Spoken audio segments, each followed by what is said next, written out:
Okay. Oh, good. Right. Good morning, everybody. I would like to continue with the previous theme about circularity of plastics, and particularly focusing on polyesters and PET and in Europe, because there's clearly a momentum going on. We need to do something else, something different with plastics versus what we have done so far. So my name is Inari Seppä. I'm with Eastman. I work as a leader of our circular economy advocacy team here in Europe, and also work in the technology innovation. So let's start then. So Eastman, I'm not sure how well Eastman is known, so a few words about that. Eastman is a materials innovation company. We produce over 1,000 different chemicals, intermediates, and products. And here are some examples where you might recognize the application, but you might not connect those to Eastman necessarily. At Eastman, we have one singular focus, is to enhance the quality of life in a material way. And we do this through our innovations, our products, our values, and also how we approach innovation and sustainability in general. Okay. A little bit more about Eastman. We're a Fortune 500 company. We have a global footprint with 14,000 employees, and our headquarters is in the United States in Kingsport, Tennessee. I'm not going to spend any more time with Eastman in this regard, because I think we need to jump into the important thing. But we are committed to innovation. We are over 100 years old company, and we have a very long history of innovation, innovating in different ways. Today, our innovation strategy is based on the sustainability megatrends, which we all face. So this is not a problem for just one company, this is everybody's problem, and this is really, truly, these are, these are sort of I'm missing an English word, never mind, but the quality of life at the planet and the future of the planet in general is in danger.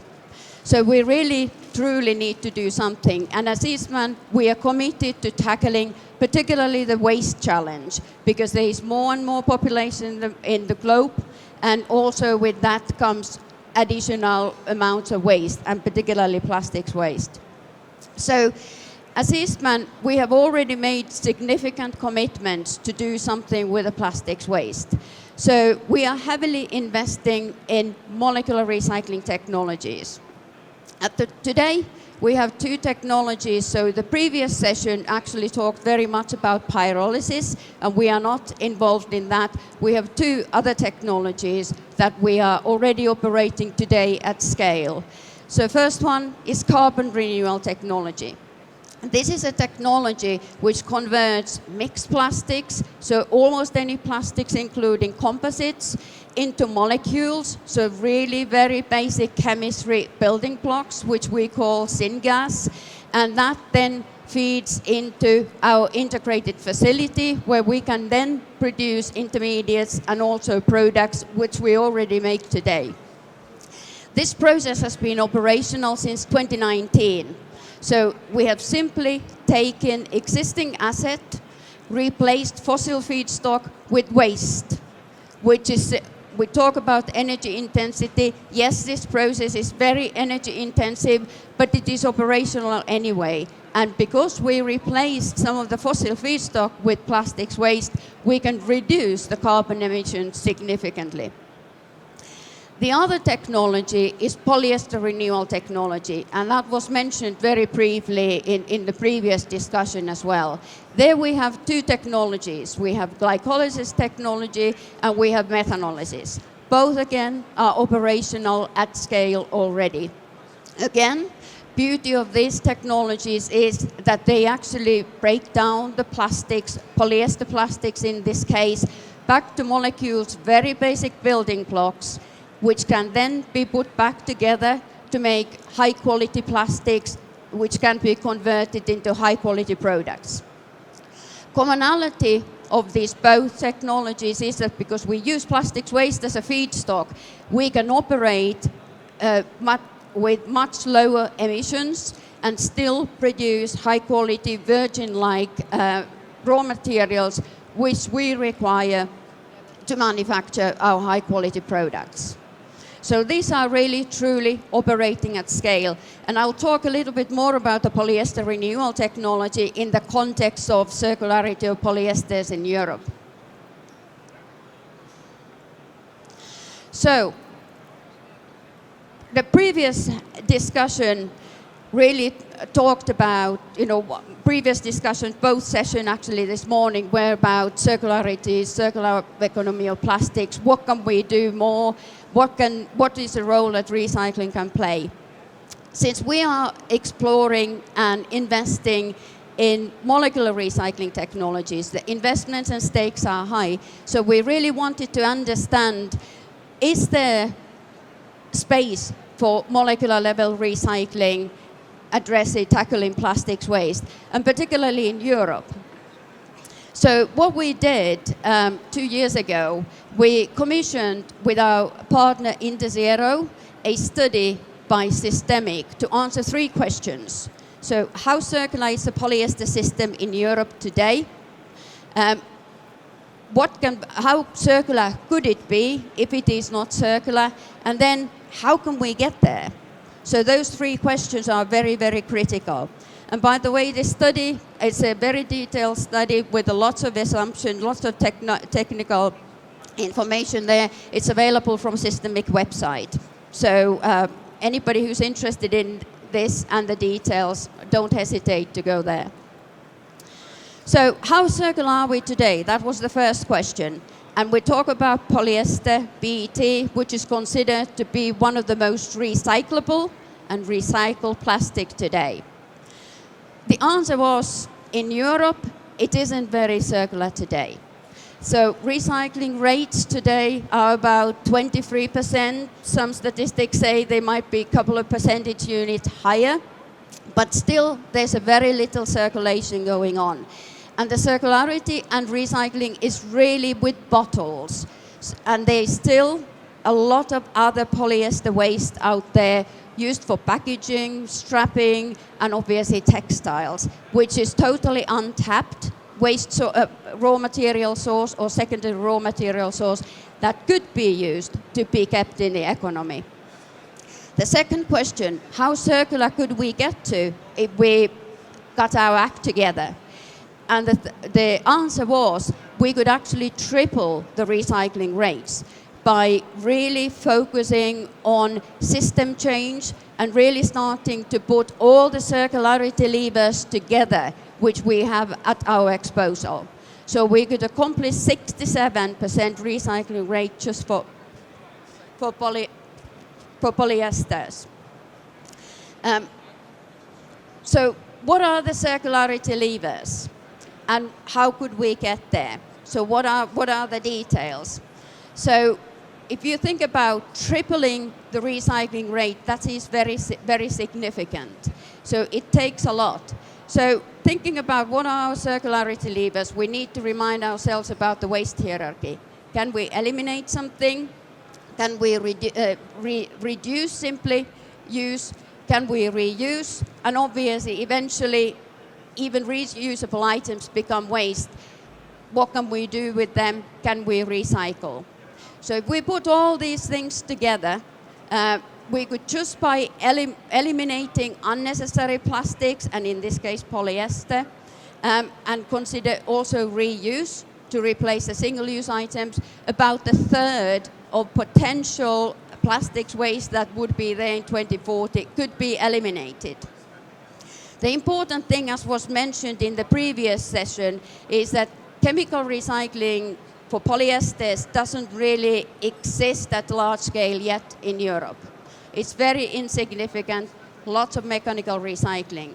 So for us to get to high level of recycling rates, really investment in chemical recycling is absolutely necessary.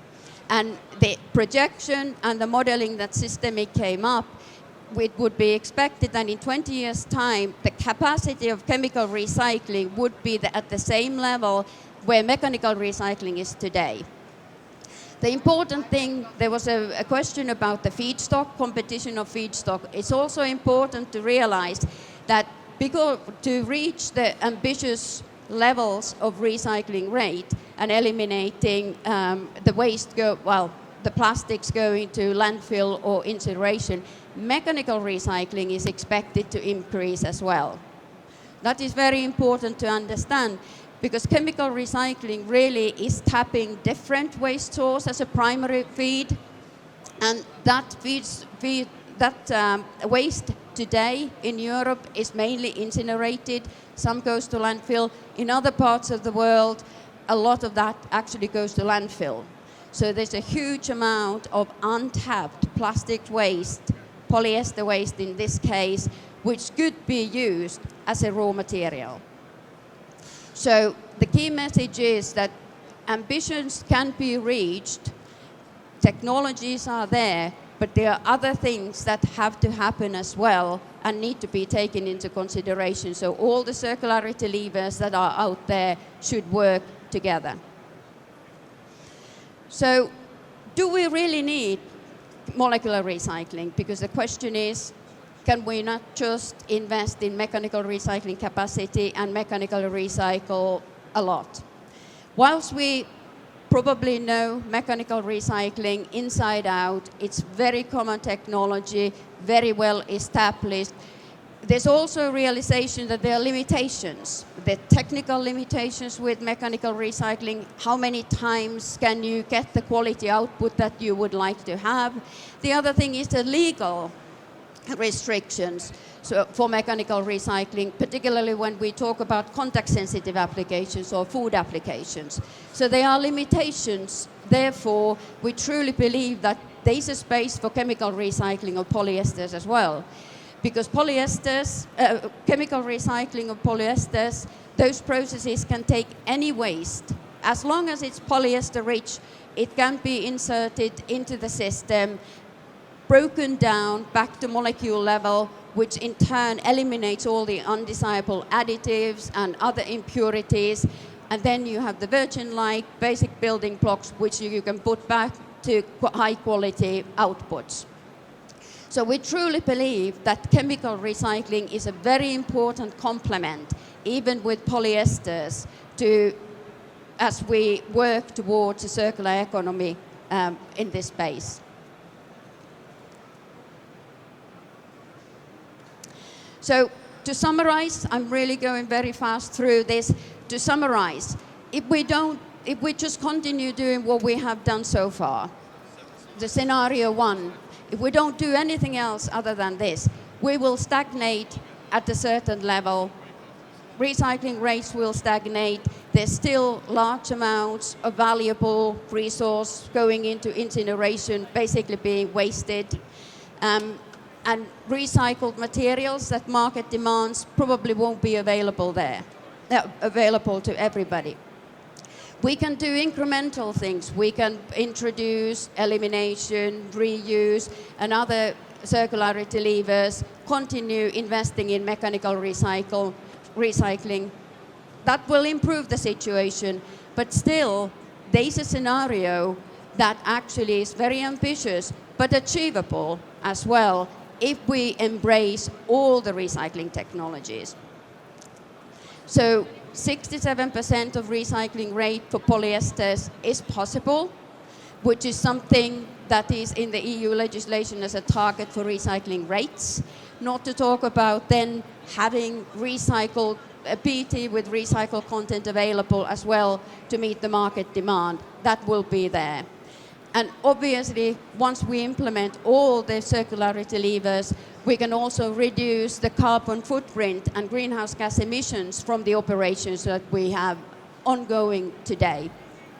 At this part, I wanted to actually add something that was mentioned in the previous session about acceptance of chemical recycling contributing to the EU legislative targets.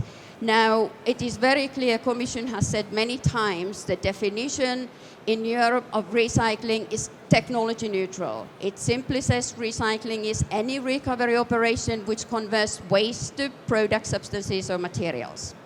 That is as simple as it is. Therefore, chemical recycling technologies can contribute to those recycling rates targets and recycled content targets when it comes to polyesters, as long as you don't convert the waste to fuels. So just wanted to make that comment because it's often we are being asked, so chemical recycling, we need acceptance. Well, it is already there in Europe. So coming back to polyester renewal technology and particularly the methanolysis. As I said, Eastman is really committed into tackling the triple challenge and particularly the plastics waste challenge. Now, we have a technology which we call the polyester renewal technology. This is depolymerization of polyesters and really complex polyester waste. So you can see here, you can see textiles, you can see contaminated, you can see coloring, products which have additives. And again, that is our primary target. We convert it to molecules, which you see here, making same products that we have made already through traditional methods. What I want to show you as well is how this works When in plastic reality. does come to its end of life, there needs to be a technology to address it. We have a huge opportunity in front of us to not waste so much resource and carbon and find a way to bring that back into the economy, take it out of landfill, and recycle it back into products with technologies that actually have a lower carbon footprint than fossil fuels. We started this a few years ago talking about what we were going to do, how we were going to show the world what's possible, how we had a plan. And the thing that's exciting right now is it's coming to fruition. We are revolutionizing recycling because we are taking things back to the molecular level. This commercial scale prove out of this technology, it's enabling a whole new stream of recycling. We're targeting the hard to recycle waste. How can we make that new again?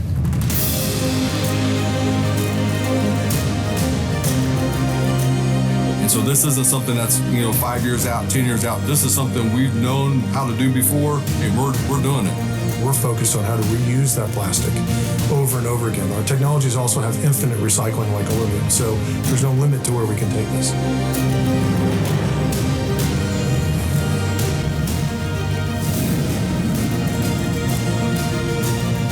Today, you think about plastic waste as waste. With new processes, waste can be seen as raw material with value. Once something has value, people are going to treat it differently. The world is ready for this and demanding it. The heart of it is, how do we make the world a better place? Every innovation we've done, the vast majority are making the quality of life better.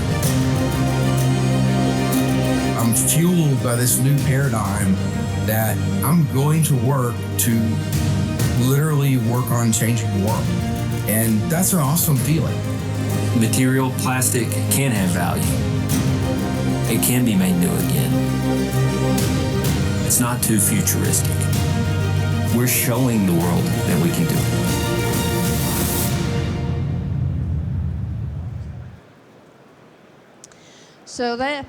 So chemical recycling for us is a reality. This is actually operational. The Eastman team was very excited to have this finally finished. You see the scale. This is not a demo plant. This is not a pilot plant. This is truly a large-scale facility which converts about 9,000 metric tons of polyester waste into monomers that we use to produce the products that we make in our integrated facility. So this is really a reality. This is also the technology where we, as I mentioned before, we are making a big bet. We have committed as a company to spend over $2 billion to invest in these technologies. This is also the technology which we have committed to bring to Europe. So chemical recycling, depolymerization of polyesters to complement what is there already in order to drive towards circular economy for polyesters. So I believe that the technologies are there, but I also believe, and we also believe, that's not enough. We know how to do things, but the thing is how we are going to put these pieces together, and this is leading to system change. And this was also the answer to the third question we asked from Systemic. How could we get there? How could we get to that ambitious goal of 67% of recycling of polyesters in Europe? Firstly, you have heard many times, we have to start any product design with the end in mind, whether it is a raw material, whether it is a product that is placed on the market. With the end in mind, designing for circularity, not only for recycling, because we can pretty much recycle anything, as you saw, but it's really about the circularity, because the circle has many steps, not only the technology. That is very important.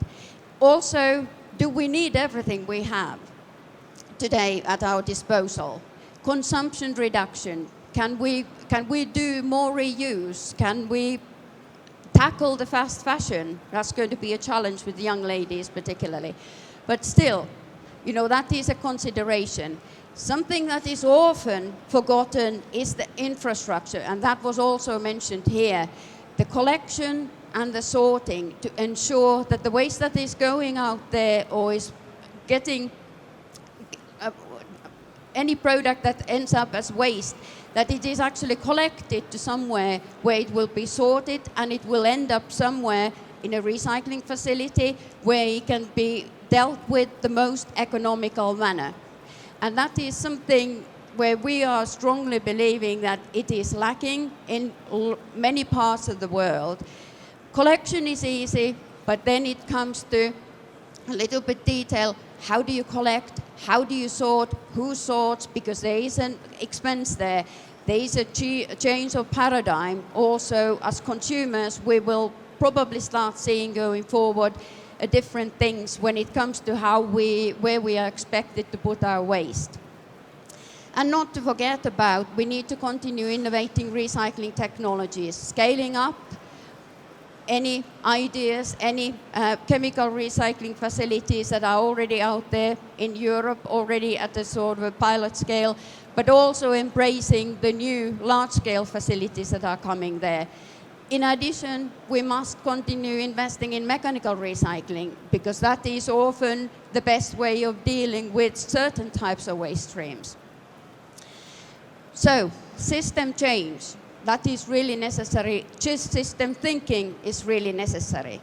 So if we really put all our heads together, don't fight against each other, play nicely together, collaborate, we can reduce the amount of waste, we can reduce consequently the emissions, do good address the climate change, and also not to forget the social impact. If we have the circularity, recycling, all that asset infrastructure here in Europe, that will, in effect, increase the number of jobs. There will be offerings and positive impact on the social side as well. So, system change. I think that is the key thing. We talk a lot about innovation. Innovation used to be, I meet your needs, I make you a product, then I forget it. That's no longer the case. Innovation needs to consider the system that is out there. Even the best innovations will fail if they don't fit into the system infrastructure. If the policies don't support, if the standards are not there, if the stakeholders, whether it's peers, whether it is environmental NGOs, are not accepting, any innovation will fail or at least be challenged. So it's very important, innovation, consider the sustainability aspects and the system that is evolving out there. And I think a couple of the last things to leave you with is circularity is a team game. It's not one company who will solve this. It's a lot of pieces have to get together. So we need to embrace all the new collaborations, all the new aspects and new things that are coming from there. And the other thing is, as we're going through system change, the winners of yesterday in a linear economy might not be winners tomorrow. So we need to be very agile and adjustable going forward. And that was it. Thank you for the attention. If you have questions, I'm ready to answer some questions here. And also we have a stand somewhere there, L36. Many of my colleagues are there and they are happy to talk much more about what Eastman is doing in this space.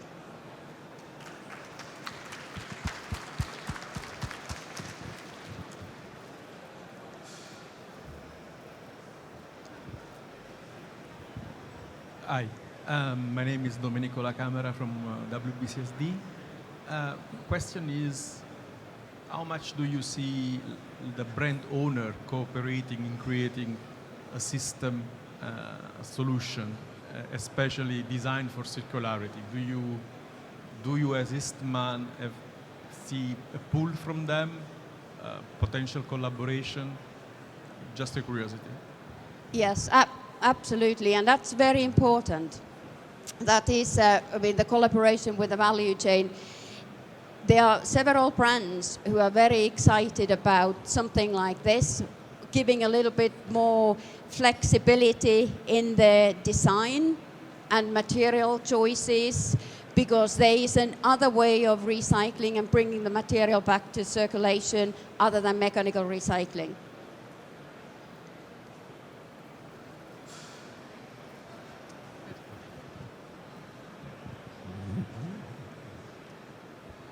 Thank you very much for your presentation. I'm Susanne Weijers from Circular Plastics NL. I was wondering, you say that it's important not to invest in fast fashion, to slow down fast fashion. So does that mean that your resources, that your products that you make are also not used for fast fashion? Do you have any grip or idea on how you can contribute to that? So, polyester is typically used for fast fashion. We certainly can recycle it. As long as the garment apparel is polyester rich, we can certainly recycle it. Our core business in the apparel area is not polyester textiles or polyester fibers. We have cellulose-based, bio-based textile product, which is sort of our flagship product in that space. Is anything going to be used to fast fashion? It's going to be difficult, but again, it is going to be very challenging in a paradigm shift. But I think the key thing is that if you make fast fashion with polyesters, there should be awareness it can be recycled, but then it comes, how do you collect it? How do you get to the place where it can be recycled and turned back to plastics again?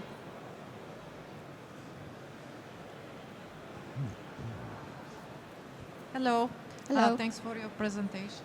My name is Simona, and I'm not sure if I can ask you or some of your colleagues, but I'm interested in PET depolymerization because I'm working on this, and I have some questions for the process, for the chemical process. Can you give me information? I know that you can give me in details, but maybe you or your colleagues can give me more information about the final products of the depolymerization, because as it is well known, there is not only monomer after the process, and I'm interested in that, what has happened with the oligomers after the process.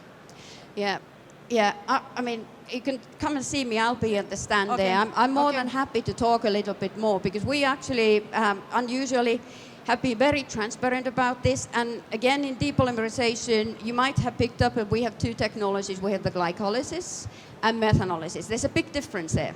Glycolysis breaks the polyester down to, I'd say, halfway. which is the oligomers. Methanolysis is a technology that breaks down the polyester to very basic monomers. In our case, DMT and ethylene glycol, so no oligomers. Oligomers are eliminated in the process. But I'm more than happy to talk a little bit more because there's more about this, and so. Yep. Hello, thank you. I actually also have a question about the process, but from another side. So it's really nice, methanolysis process, but I guess anyhow it's usually high temperature processes. And in general, do you consider some alternative energy sources to run your recycling, chemical recycling, to substitute the fossil fuel to get this high temperature, high pressure, and so on? Yeah, that is a good question, but that's what the industry is doing anyway. You know, trying to see what we can do with lowering our carbon footprint from our operations. And certainly renewable energy sources is one aspect, absolutely. For example, in the carbon renewal technology, that is very high temperature process, that's a gasification. So it's, you know, even beyond pyrolysis, but it's an existing process. So that is one important thing to understand. And because you're replacing the virgin fossil feedstock with waste, you've already eliminated certain steps, and with that already you reduce the energy intensity. But certainly there still needs energy to come to the process, and that is one option. But there are other energy sources that would reduce the carbon footprint as well. And sorry. Thank you. And if you mentioned pyrolysis, actually, I also had small questions that you showed that you use mixed plastic. How do you control the quality of your feedstock? Because probably if you have another composition and another quality, then the final product could be different. And it's really challenging, actually, to handle feedstock quality. How do you guarantee that? Yeah. So in this case, maybe this goes into too detail. I'm very happy to explain what actually happens, but you're actually right. You need to know what goes into your reactor, because chemical processes are very well controlled, and the key for control is to know what goes in. So then you know what comes out and what happens in between. So the feedstock, depending what type of plastic goes into our carbon renewal process, will need adjustment of the process conditions, because different plastics have different thermal capacity. Absolutely.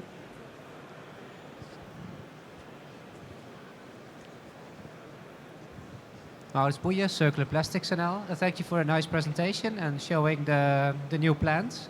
How many of these plants do we need to get to the recycling numbers that you showed earlier? Ooh, excellent. Excellent question. Crystal ball, we don't know. Because one of the key things is that recycling is not only recycling. Somebody has to do something with what you do, what is the output. So I mentioned that both of these big facilities are part of our integrated manufacturing site. So the output actually that comes out, we need it. We need it for what we do today using the traditional processes. When we talk about the investment, intended investment in Europe, that is actually converting. It's sort of a whole facility which does the depolymerization, but it also does polymerization. So it brings back the pellets back to circulation.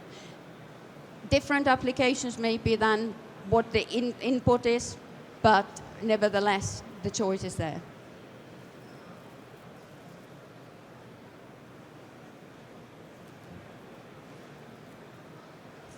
Good. No other questions? Thank you.